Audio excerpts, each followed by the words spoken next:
गुरजालपुर गांव के प्रवेश द्वार पर ही एक साइन बोर्ड लगा था, जिस पर लाल अक्षरों में लिखा था, इस गांव में अंधेरा होते ही बाहर न निकले, हवेली की ओर जाना मना है। आरव के दोनों दोस्त थे, श्रुति कैमरा ऑपरेटर और नमन साउंड रिकॉर्डर। श्रुति और नमन गांव में पहुंचे। उन्हें गांव वालों की आंखों में डर और अविश्वास नजर आया, कोई बात करने को तैयार नहीं था। अंततः एक बूढ़ा व्यक्ति, हरिदास बाबा, उनके पास आया और धीरे से बोला, तुम वही हो ना जो हवेली के बारे में जानने आए हो? लौट जाओ बेटा, वो हवेली अब घर नहीं रही, वो जीव बन चुकी है।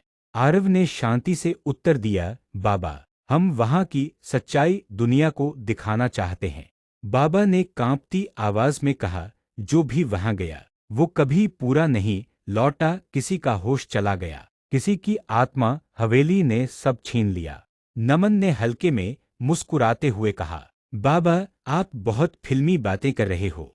बाबा ने गुस्से से उसकी ओर देखा और बोला, तुम्हारे जैसे ही दो युवक पिछले साल आए थे, सिर्फ कैमरा लौटा, वो नहीं, कैमरे में आखिरी शब्द थे, वो देख रही है। श्रुति का चेहरा गंभीर हो गया, बाबा हवेली में ऐसा क्या है?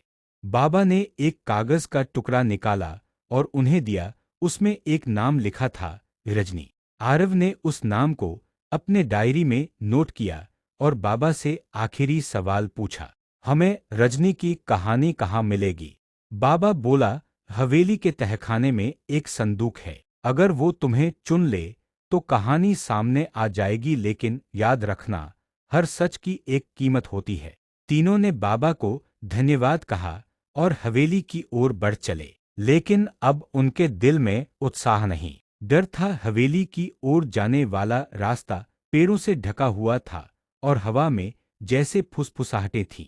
जैसे ही वे हवेली के मुख्य द्वार पर पहुंचे, दरवाजा खुद बेखुद चरमराता हुआ खुल गया। क्या हवेली वाकई शापित है? क्या रजनी एक पिशाचनी आत्मा है या कोई इंसाफ मांगती आत्मा? जानिए आगे।